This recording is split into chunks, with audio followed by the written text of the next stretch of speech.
இன்றே டவுன்லோட் செய்து உங்கள் ஃபேவரட் ஷோக்களை என்ஜாய் பண்ணுங்க. தம்பி ரகு, ஏன்பா பேசாம இருக்க? நீ தான் மூத்த புள்ள, நீ தான் எல்லாத்தையும் செய்யணும்.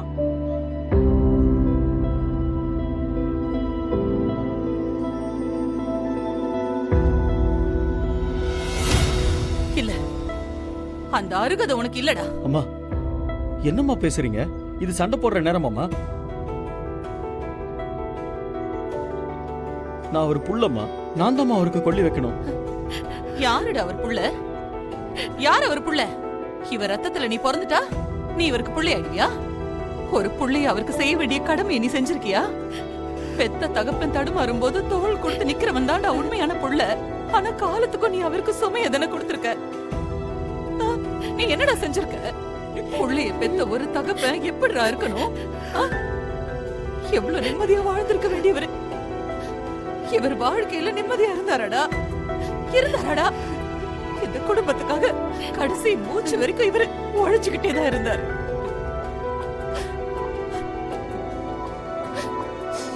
அந்த உழைப்புல வந்து பணத்தை கூட பங்கு போட்டுக்கிட்டவங்க தானே நீங்களடா இவரோட பிள்ளைங்க. பெருசா வந்து நிக்கிறீங்க.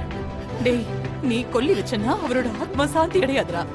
இதோ இவன் தான் இவருக்கு கொல்லி போடணும்.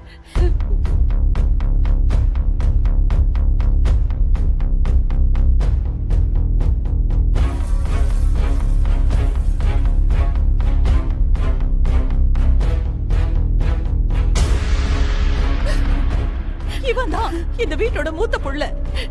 இவனுக்கு மட்டும்தான் எல்லா உரிமையும் இருக்கு. என்னதான் இருந்தாலும் பெத்த பிள்ளைக்கும் வளர்த்த பிள்ளைக்கும் வித்தியாசம் இருக்குல்ல லட்சுமி? பெத்த புள்ள உயிரோட இருக்கும்போது முருகனா பெத்த புள்ள மாதிரிதான். அவனை நான் அப்படிதான் வளர்த்தேன். இவன் தான் நீதானே இவருக்கு கொல்லி போடணும். ஆமாண்டா, அவரும் அதை தட விரும்புவாரு.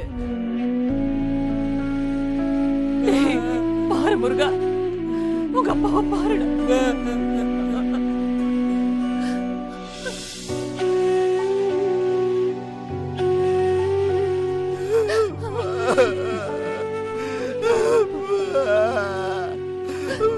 ஏன்பா இப்படி எல்லாம் நடந்துருச்சு?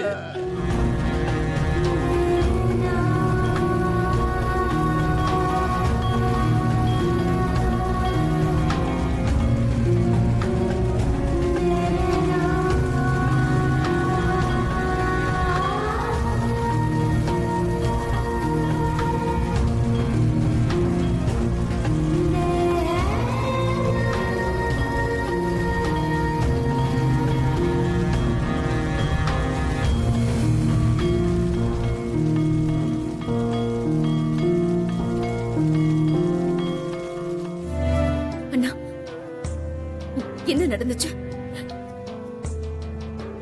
அப்பாவுக்கு எப்படி ஆக்சிடென்ட் ஆச்சு?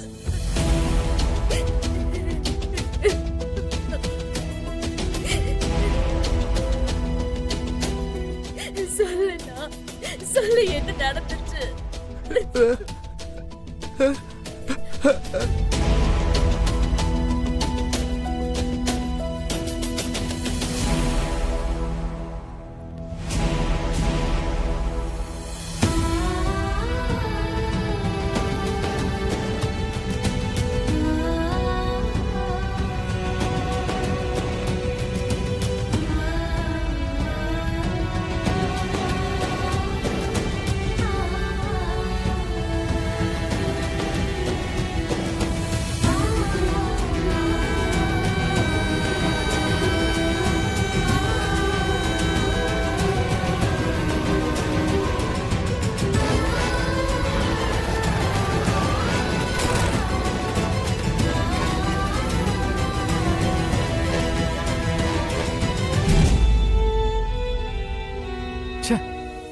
மாமா யாருக்கு என்ன கெட்டது பண்ணாரு?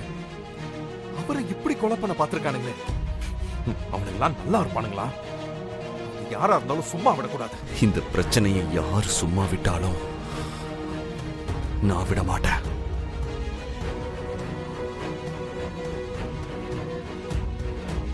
என் மாமா சாவுக்கு காரணமானவன் எங்க இருந்தாலும் எவனா இருந்தாலும் இந்த உலகத்துல எந்த மூலையில இருந்தாலும் அவனை தேடி கண்டுபிடிச்சு அழிப்பேன்.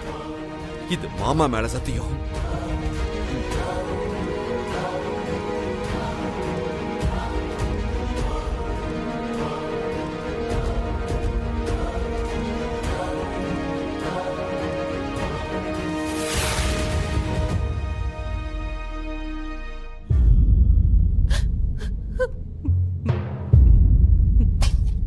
வீட்டில் யாரும் சாப்பிடாம இருப்பீங்க.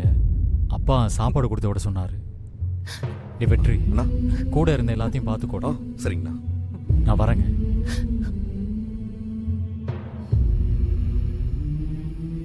மேடம், எல்லாரும் எதுவுமே சாப்பிடாம தண்ணி கூட குடிக்காம இருக்காங்க. சாப்பாடு வந்திருக்கு, சாப்பிட சொல்லுங்க மேடம்.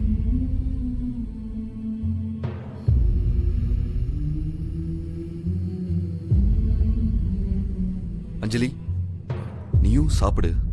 புள்ளத்தாச்சி பொண்ணு வெறும் வயித்தோட இருக்க கூடாது. கொஞ்சம் சாப்பிடு அஞ்சலி.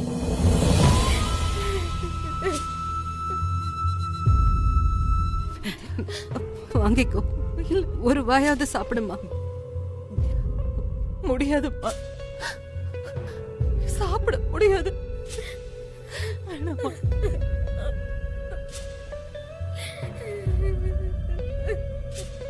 மா, அப்பா நமக்கு என்னம்மா சொல்லிருக்காரு? அவர் இல்லைன்னாலும் நம்ம தைரியமா நம்பிக்கையா வாழணும்னு சொல்லி கொடுத்திருக்காருல. இப்படி நீ பட்னியா இருந்தனா அது அப்பா பொறுத்துக்கு வரா? இல்ல இல்ல, சாப்பிடுமா, சாப்பிடுமா. இந்நேரத்துக்கு நானும் அவரும் எல்லாருமா சேர்ந்து ஒன்னா உட்காந்து சாப்பிட்டுக்கிட்டு போல. நான் என்ன சாப்பாடு சமைச்சாலும் ஒரு குறை கூட சொல்ல மாட்டாரு. நீ என்ன சமைச்சாலும் அது நல்லா இருக்கு லக்ஷ்மின்னு சொல்லுவாரு.